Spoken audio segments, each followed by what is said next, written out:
Hello everyone, I am Rukmani Sharma and in today's video we are going to read the second chapter Kings and Kingdoms. आपको इस chapter में बहुत सारी नई नई जानकारियां मिलेगी, नए नए राज्यों के बारे में, नए नए राजाओं के बारे में, 7 से लेके 12th सेंचुरी तक। हमें पता होना चाहिए ना, अब साउथ में जाते हैं, इतने आलीशान टेम्पल देखते हैं, तो कौन से राजाओं ने बनवाए और कौन कौन से किंग्स थे अलग अलग एरिया में, ये सारी जानकारी हमें इसमें मिलने वाली है। पैसा कहाँ से मिलता था और उस पैसे का, उस वेल्थ का वो यूज़ क्या करते थे, तो चलिए ये सारी जानकारी हमें इस चैप्टर में मिल जाएगी।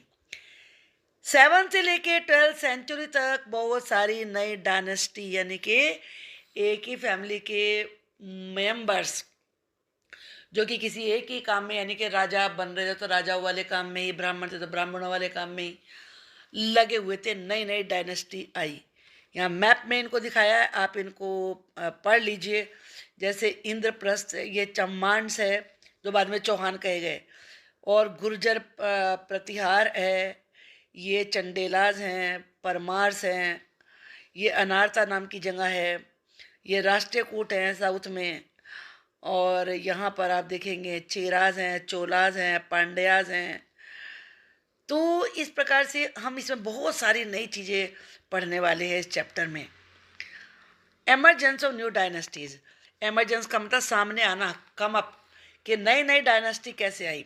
7th सेंचुरी में, ध्यान से पढ़िए, 7th सेंचुरी में बहुत सारे बड़े बड़े लैंडलॉर्ड, जमींदार थे और वॉरियर चीफ थे, यानी कि जो सैनिकों के हेड थे, सेनापति जिन्हें कहते थे। ये अलग अलग रीजन में थे और धीरे धीरे क्या हुआ, पहले तो क्या किया, जो किंग होते थे उनको एक्नॉलेज करते थे, अपना सबॉर्डिनेट बनाते थे, उन्हें क्या कहते थे, सामंत। क्या कहते थे उनको, याद रखिए ये वर्ड, सामंत कौन होते थे, सामंत कहते थे। सामंत कौन थे, किंग के सबॉर्डिनेट। ये वॉरियर होते थे या बड़े बड़े लैंडलॉर्ड होते थे। और ये करते क्या थे राजा के लिए, ये इनका काम था राजाओं को गिफ्ट देना, जिन्हें ओवरलॉर्ड या फिर किंग कहते थे। उनके कोर्ट में मौजूद रहना, जब जरूरत हो तो उन्हें मिलिट्री यानी कि सैनिक देना। लेकिन धीरे धीरे क्या हुआ, ये सामंत ने बहुत पावर इकट्ठी कर ली, बहुत पैसा इकट्ठा कर लिया। अब उन्होंने क्या करा, अपने आप को महासामंत या फिर महामंडलेश्वर, ये याद रखिए, ये सामंतों ने, वो राजा नहीं थे, लेकिन अपने आप को, जब पावर उनके पास आ गई, अपने आप को महासामंत या महामंडलेश्वर घोषित कर दिया। और कुछ ने तो पता क्या किया, अपने राजाओं से, अपने लैंडलॉर्ड से अपने आप को आज़ाद कर लिया। ऐसे ये डेक्कन में एक थे राष्ट्रकूट, अभी आपने मैप में देखा, ये शुरुआत में, इनिशियली का मतलब होता है शुरुआत में, सबॉर्डिनेट थे। किसके सबॉर्डिनेट थे, चालुक्य के, जो कर्नाटका के थे, उनके सबॉर्डिनेट थे। लेकिन मिड 8th सेंचुरी, मिड का मतलब बीच में, 8th सेंचुरी के बीच में यहाँ का एक राष्ट्रकूट चीफ हुआ जिसका नाम था दंती दुर्ग। पहले दंती देखिए, फिर दुर्ग देखिए, दंती दुर्ग, ये राष्ट्रकूट चीफ था। इसने अपने जो चालुक्य ओवरलॉर्ड किंग था, वो उसको उससे अपने आप को अलग कर लिया, और इसने एक रिचुअल किया, यानी कि एक हवन किया, जिसका नाम था हिरण्य गर्भ, जिसका माल था गोल्डन वोम। और इसका मतलब ये था रीबर्थ, यानी कि जो सेक्रीफाइस दे रहा है उसका पुनर्जन्म। अब वो पुनर्जन्म हुआ तो वो अपने आप को, उसने कहा वो क्षत्रिय है, जन्म से तो नहीं था, लेकिन जब उसने हिरण्य गर्भा ये रिचुअल कर लिया तो उसने अपने आप को क्षत्रिय डिक्लेयर कर दिया। अब जो और किस तरह से सामंत बनते थे, फिर जो एंटरप्राइजिंग, जो बहुत ज़्यादा हिम्मत वाली फैमिली होती थी, जिनकी मिलिट्री स्किल बहुत अच्छी होती थी, वो उनमें से एक का यहाँ पर एग्जाम्पल दिया है, कदम मयूर शर्मन। ये कदम है, इसमें मयूर को अलग कर लीजिए, शर्मन को अलग कर लीजिए, मयूर शर्मन। और एक थे गुर्जर प्रतिहार हरिचंद्र, गुर्जर है ये प्रतिहार है, ये हरिचंद्रा है, ये ब्राह्मण थे। लेकिन इन्होंने अपना ये पारंपरिक प्रोफेशन, ब्राह्मण का काम तो छोड़ दिया और हथियार उठा लिए, आर्म्स का मतलब हथियार ले लिए, और धीरे धीरे इन्होंने कर्नाटका में अपना किंगडम बनाया और राजस्थान में बनाया। समझ में आ गया ना आपको, क्लियर होगी ना ये बात। तो इस तरीके से नए नए किंगडम एमर्ज हुए। अब देखते हैं एडमिनिस्ट्रेशन इन द किंगडम। जो राज्य होते थे उनमें शासन कैसे चलता था। एडमिनिस्ट्रेशन का मतलब लिखिए शासन। एक इससे मैं कोरिलेशन आपको बता दूं। एडमिनिस्ट्रेशन आखिर में आ रहा है शन, बहुत से समझ लीजिए शासन। जैसे आपके घर का एडमिनिस्ट्रेशन कौन चलाता है, आपके फादर, हो सकता है दादा भी चलाते हो सकता है मम्मी भी चलाती हो, जो सब कुछ डिसाइड करे क्या होगा, वो उस काम को कहते हैं एडमिनिस्ट्रेशन। तो जो बहुत सारे न्यू किंग थे उन्होंने बड़ी हाई साउंडिंग यानी कि बहुत बड़ी बड़ी लगने वाली उपाधियां, टाइटल अडॉप्ट कर लिए। इसमें एक था महाराजा अधिराज। महाराजा अधिराज क्या मतलब होता है इसका, ग्रेट किंग यानी कि राजाओं का भी राजा। एक उन्होंने करा त्रिभुवन चक्रवर्तीन। त्रिभुवन, त्रिभुवन त्रि मैंने तीन, भुवन मैंने संसार, यानी कि तीनों दुनिया का, चक्रवर्ती जीतने वाला यानी कि लॉर्ड ऑफ 3 वर्ल्ड्स। ऐसी ऐसी टाइटल उन्होंने अपने नाम के आगे लगा लिए। However in spite of such claim, इस क्लेम के बावजूद भी वो अपनी पावर को सामंतों के साथ शेयर करते थे, पीजेंट्स के साथ, ट्रेडर्स के साथ, ब्राह्मणों के साथ। अब ये आता है कि इन स्टेट में रिसोर्सेज कहाँ से आते थे, संसाधन कहाँ से आते थे, वो आते थे प्रोड्यूसर से। प्रोड्यूसर का मतलब क्या, उत्पन्न करने वाला। उत्पन्न करने वाले कौन थे, पीजेंट्स यानी कि किसान, कैटल कीपर जो एनिमल्स पालते थे, गाय भैंसे, आर्टिजन्स यानी कि काश्तकार जो नई नई चीज़ें बनाते थे, ये तीनों प्रोड्यूसर थे। और हु वर ऑफन परsuaded और compelled to surrender part of what they produce. अब राजा करते क्या थे, उनसे कहते थे जो भी तुम बना रहे हो ना उसका कुछ हिस्सा तुम्हें हमें देना ही पड़ेगा फ्री में, और ये रेंट होगा राजा के लिए। और इसके अलावा वो तो अपनी बनाई हुई चीज़ें देते थे। अब सारे जो बनाते थे वो क्या करते थे, उनसे रिवेन्यू, रिवेन्यू आपने पढ़ा है क्लास 6 में, टैक्स होता है।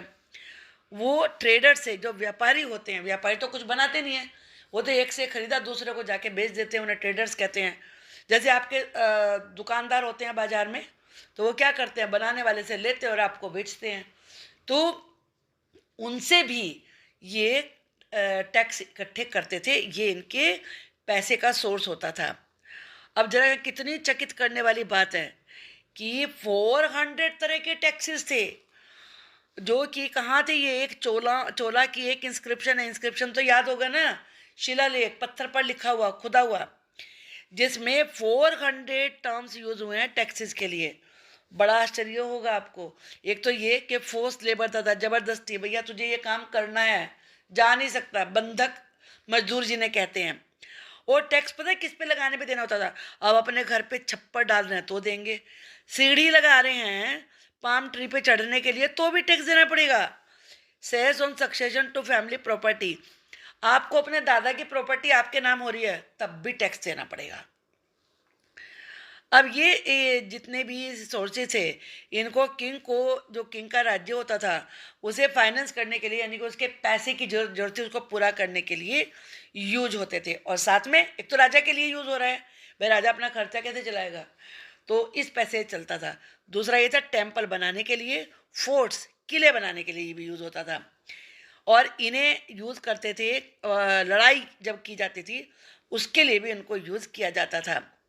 अब ये इकट्ठा कौन करते थे, ये टैक्स जो फंक्शनली थी टैक्स को इकट्ठा करने के लिए, वो ज़्यादातर तो इन्फ्लुएंशियल फैमिली, जो ज़्यादा असर वाली, प्रभावी, पावरफुल फैमिली थी, उनके लोग होते थे।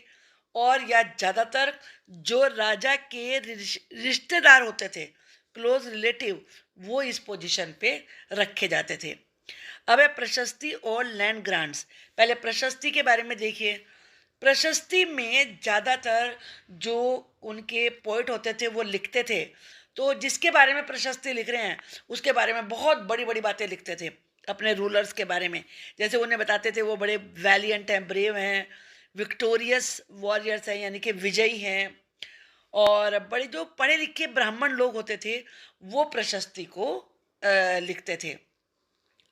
अब यहाँ पर एक प्रशस्ति का जिक्र किया है आपने, समुद्रगुप्त की प्रशस्ति तो क्लास 6 में पढ़ी थी। यहाँ पे नागभाटा एक हुए हैं, उनकी यहाँ पर प्रशस्ति का जिक्र किया गया है। ये प्रशस्ति संस्कृत में लिखी गई है और ये मिली कहाँ है? ये मध्य प्रदेश के ग्वालियर नाम की जगह पर मिली है, जिसमें नागभट्ट जो कि एक प्रतिहार राजा थे, उनके जो कार्य थे, जो कारनामे थे, उनका वर्णन किया है। उन्होंने लिखा है कि आंध्र के और सिंधु के, विदर्भ के, जो महाराष्ट्र में है, कलिंग जो उड़ीसा है आज का, यहाँ के राजा तो उनके सामने तभी हार गए थे जब वो प्रिंस थे। और उन्होंने चक्र युद्ध जो कि कन्नौज के राजा थे, उन पे विजय हासिल करी, यानी कि उनको भी हराया। वंगा जो कि बंगाल है, अनारता जो कि गुजरात का हिस्सा है, मालवा जो कि मध्य प्रदेश का हिस्सा है, किरात जो कि जंगल का एरिया है, और तिर्ष्क जो कि तुर्क लोग थे, वत्स और मत्स्य, ये दोनों किंगडम नॉर्थ इंडिया की थी, इन सब को भी हराया था। जो किंग थे वो अपने ब्राह्मणों को रिवार्ड देते थे, किसका? लैंड का रिवार्ड देते थे, और कॉपर की प्लेट पे उसका रिकॉर्ड बनाया जाता था, जो कि लैंड जिस ब्राह्मण को मिल रही है उसको दी जाती थी। यहाँ आप ये देख रहे हैं ना, ये वही है जो कॉपर की प्लेट बनाई है। ये कॉपर का प्लेट का सेट है एक, जो कि लैंड जिसको दी जा रही है उसका रिकॉर्ड इसके ऊपर लिखा होता था। ये संस्कृत में मिली है लिखी हुई, कुछ तमिल में भी मिली है, और ये जिसको लैंड दी जाती थी उसके पास ये प्लेट रहती थी। आप देख रहे हैं ना, इन पे कुछ कुछ लिखा हुआ है ये सब। अब जब लैंड दी जाती थी तो लैंड के साथ और क्या होता था, उसमें क्या दिया जाता था? पहली बात तो ये कि जो लैंड थी उसकी बाउंड्री कैसे होती थी? उसकी बाउंड्री बनती थी या तो मिट्टी की, वहाँ पे मेड़ बनाई जाती थी, या फिर कांटेदार पेड़ झाड़ियाँ लगी हुई होती थी, और साथ में उसमें जो फ्रूट फल वाले पेड़ होते हैं, वाटर, लैंड, गार्डन, बगीचे, ट्रीज, कुएं, ओपन स्पेसेस, घास वाली लैंड, और विलेज, एंट हिल, चबूतरे, कैनाल यानी कि नहरें, डिच, खाइयाँ, रिवर्स, और ये सब भी, tank, store house, fish pond, और बी हाइव यानी कि मधुमक्खियों के छत्ते, ये सब दिए जाते थे उस लैंड में। जो भी कुछ इतना सब कुछ होता था वो उसी ब्राह्मण को मिल जाता था, यानी कि जो लैंड ले रहा है। और क्या मिलता था इसके अलावा?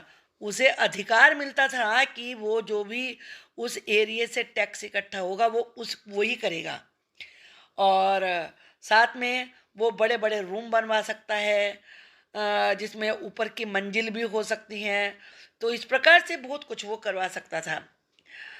अब एक कि 12th सेंचुरी में एक लंबी सी संस्कृत की पोयम मिली है, जो कि राजाओं की हिस्ट्री जिसमें दी गई है, जिन्होंने कश्मीर पर राज्य किया। कहाँ राज्य किया? कश्मीर पर। और इसे लिखा किसने है? ये इसके नीचे लिखा है, कश्मीर के नीचे इसे लिखा था कल्हण। कल्हण एक वो हैं वहाँ के पोइट, उन्होंने इसको लिखा था, जिन्होंने बहुत सारे सोर्सेज इसमें यूज़ किए, यानी कि अपने मन से नहीं लिख दिया। उन्होंने बहुत सारे इंस्क्रिप्शन यानी कि पत्थर पर जो लिखा हुआ मिला उसको लिया, बहुत सारे डॉक्यूमेंट, आई विटनेस अकाउंट, जो लोगों ने आंखों से देखा था, उनके वर्णन, और पुरानी जो हिस्ट्री लिखी हुई थी, उन सबको यूज किया ये लिखने के लिए, इस पोएम को लिखने के लिए। वारफेयर फॉर वेल्थ, वारफेयर का मतलब युद्ध, पैसे के लिए, धन के लिए भी युद्ध किए जाते थे। तो इसमें एक बहुत ही गंगा का एरिया था, शहर था कन्नौज, जो गंगा वैली में था। गंगा वैली में कन्नौज नाम की एक जगह थी, जो कि बहुत ज़्यादा जिसकी वैल्यू थी। इस पर बहुत सारे जो लोग थे, जिसमें गुर्जर, प्रतिहार थे, राष्ट्रकूट थे, पाल डायनेस्टी के लोग थे, वो कन्नौज को ही हथियाना चाहते थे, उस पर अपना कंट्रोल चाहते थे, इसलिए बार बार लड़ाई करते थे। और उनकी लड़ाई को 3 पार्टी भी कॉन्फ्लिक्ट भी कहा जाता है, क्योंकि उसमें 3 लोग लड़ाई कर रहे थे एक ही एरिया पे कंट्रोल के लिए। कौन कौन से? गुर्जर, प्रतिहार, राष्ट्रकूट और पाल। रूलर्स अपनी पावर का दिखावा भी करते थे, और इसीलिए बड़े बड़े टेम्पल बनवाते थे वो। और जब उन्हें लड़ाई करते थे वो, तो टेम्पल पर ही टारगेट करते थे। मतलब जब किसी के राज्य पर अटैक करने जा रहे हैं तो टेम्पल पर ही अटैक करते थे, ताकि उन्हें ज़्यादा से ज़्यादा, उन्हें पता था कि तो टेम्पल से हम बहुत ज़्यादा रिच हैं। यहाँ पर एग्जाम्पल दिया हुआ है कि महमूद ऑफ गजनी अफगानिस्तान में आया था, उसने 17 बार इंडिया पर अटैक किया, और ये 1000 से लेकर 1025 तक, देखिए 25 पीरियड में 17 बार अटैक करने आया। यानी कि एक बार जाके बार बार आता था। और उसका टारगेट पता क्या होते थे, ये वेल्दी टेम्पल्स ही होते थे। वहाँ से सोमनाथ मंदिर था जहाँ पे दीवारें, वो जो डोर थे वो भी गोल्ड के बने हुए थे, तो वो यहाँ से वेल्थ लूट के ले जाता था। एक और था, तो महमूद, ये यहाँ पर तो गजनी में उसने बहुत शानदार चीज़ें बनवाई, फिर उस गोल्ड को ले जाकर, फिर एक और दूसरे किंग थे चहमान्स, जिन्हें बाद में चौहान कहा गया। ये कौन से एरिया में थे, दिल्ली और अजमेर। तो इसमें सबसे पावरफुल जो एक राजा हुए हैं वो है पृथ्वीराज थर्ड। ये 1168 से लेकर 1192 के बीच में हुए हैं। और इनके राज्य में इनमें एक सुल्तान मोहम्मद गोरी जो अटैक करने के लिए आया था, उसने भी इसमें बहुत बार उनसे लड़ाई करी, यानी कि पृथ्वीराज पर लड़ाई की, लेकिन आखिर में 1192 में पृथ्वीराज चौहान हार गए। ए क्लोजर लुक द चोला। अब चोला जो राज्य था उस पे एक नज़र डालते हैं। इस वर्ड को देखो, पहले नाम को आपको पढ़ना आना बहुत ज़रूरी होता है, इसलिए मैंने हिंदी में भी लिख दिए हैं। उरेयार, ये उरेयूर शब्द है, उरेयूर टू, ये है थांजेवुर, ये वुरी पढ़ा जाएगा, उरेयूर टू थांजेवुर। जो चोला थे वो कैसे पावरफुल बने, एक छोटी सी फैमिली थी ये, जो कि मुट्रियार से थी, जिसे मुट्रियार कहते थे, फैमिली का नाम था मुट्रियार। ये कावेरी डेल्टा में इसकी मतलब पावर थी इनकी, और ये सबॉर्डिनेट थे कांचीपुरम के पल्लवा राजाओं के। और इसमें जो विजयालय फैमिली, ये जो कि जाता चोलो का था ओरियार से, इन्होंने मुट्रियार से ये डेल्टा रीजन छीन लिया, यानी कि हरा के ले लिया। और फिर उन्होंने थांजेवुर ये टाउन बनाया, और साथ में टेम्पल भी बनाया, जिसे ये टेम्पल का नाम है Nishumbha Sudini. The sources of Vijayalaya conquered neighbouring regions. और जो विजयालय के सक्सेसर से आने वाले, फिर उनके बाद में राजा हुए, उन्होंने आसपास के रीजन को मतलब जीत लिया और अपने किंगडम को बहुत बढ़ा लिया। जो पांड्यान और पल्लवा, ये पांड्यान है, ये पल्लवा है, टेरिटरी थी साउथ और नॉर्थ में, वो इस बीच में बने, और यहाँ पर एक राजा हुए जिनका नाम था राज राजा फर्स्ट। ये चोलों के सबसे पावरफुल राजा थे, और ये 1985 में राजा बने थे, और इन्हीं का सबसे ज़्यादा एरिया इन्होंने ही जीत रखा था। राज राजा का बेटा था राजेंद्र फर्स्ट। इसने गंगा वैली और श्रीलंका और साउथ ईस्ट एशिया के भी बहुत सारे हिस्से को जीत लिया था। फिर शानदार टेम्पल, स्प्लेंडेड का मतलब होता है शानदार, शानदार टेम्पल्स और ब्रोंज स्कल्पचर, स्कल्पचर कहलाते हैं मूर्ति को।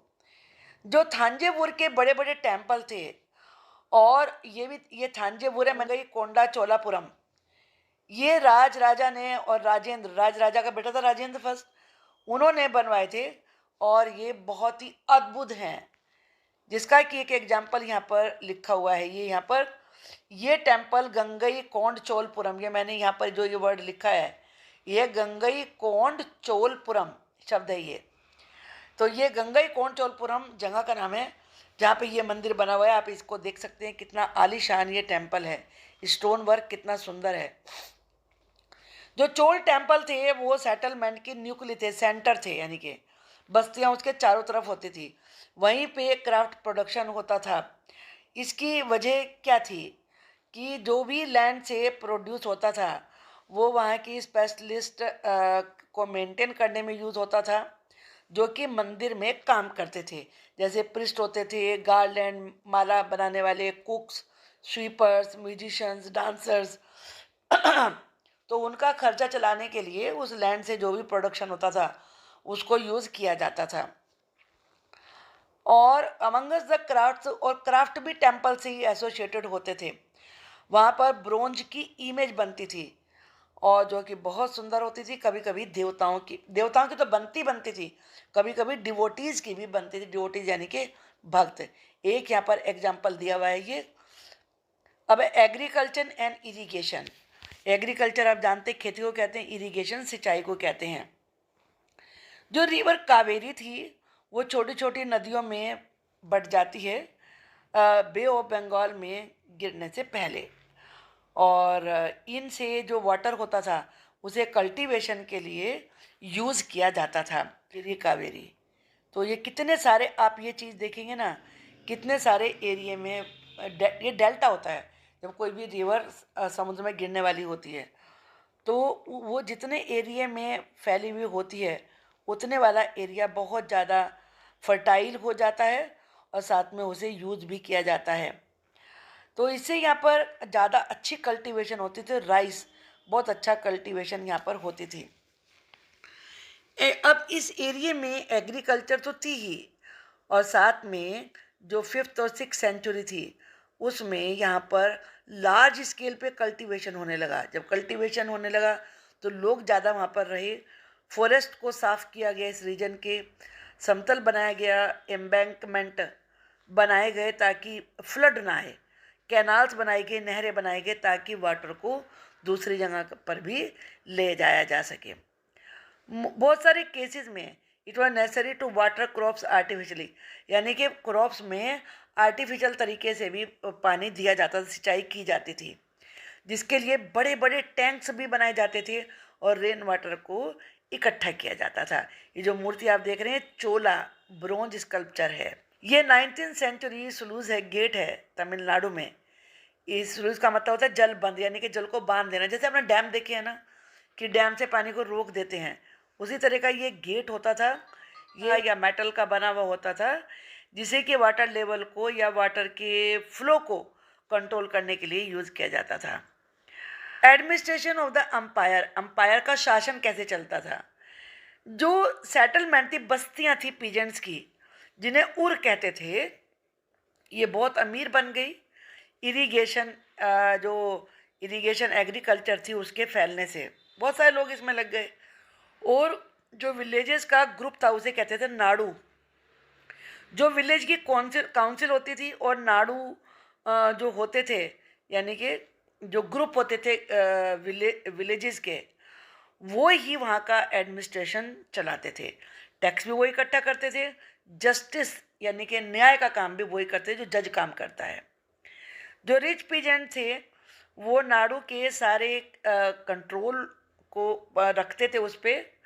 और जो चोला किंग थे gave some rich landowners title, उन्होंने जो चोल राजा थे उन्होंने बड़े बड़े लैंड ओनर्स को मूवेंद्र वेलन, ये वर्ड है मूवेंद्र वेलन, हिंदी में लिख दिया है। वेलन का मतलब पीजेंट होता है जो 3 राजाओं को कर रहा हो सेवा, और अरे यार का मतलब होता है चीफ।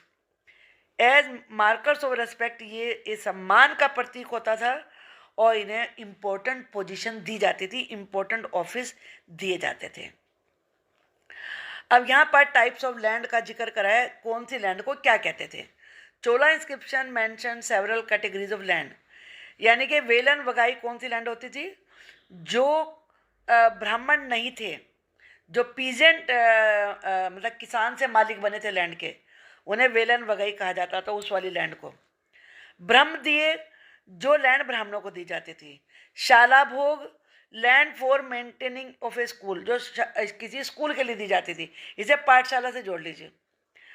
और देवदान या फिर तुरंत मट्टकनी, ये यहाँ पे लिखा है तिरुमुट्टुकन्नी, ये टेम्पल को दी जाने वाली लैंड होती थी। और पल्ली चंदम, ये लैंड होती थी जो जैना इंस्टीट्यूशंस को दान में दी गई थी। तो वी हैव सीन ब्राह्मण ऑफन रिसीव लैंड ग्रांट्स और ब्रह्मदेय, ब्राह्मणों को ब्रह्मदेय मिलता था और वो बड़े बड़े ब्राह्मण लैंड लॉर्ड फिर बन जाते थे। और बाद में जो रिच ट्रेडर्स थे वो नगरम नगर बनाते थे। वो आप जानते हैं आज बहुत सारे जगहों में नगर शब्द यूज़ होता है। और जो सभा होती थी वो इनको कंट्रोल करती थी, एडमिनिस्ट्रेशन करती थी। तो इस प्रकार से इस लेसन में बहुत सारी आपने नई नई चीज़ें पढ़ी हैं। आई होप कि ये लेसन आपको समझ में आ गया होगा। इसके क्वेश्चन आंसर्स की वीडियो मैं जल्दी बनाऊंगी। आप चैनल को सब्सक्राइब कर लीजिए अगर आप नए हैं, और कमेंट बॉक्स में मुझे लिख के बताइए कि आपको वीडियो कैसी लगी। Thank you for watching the video.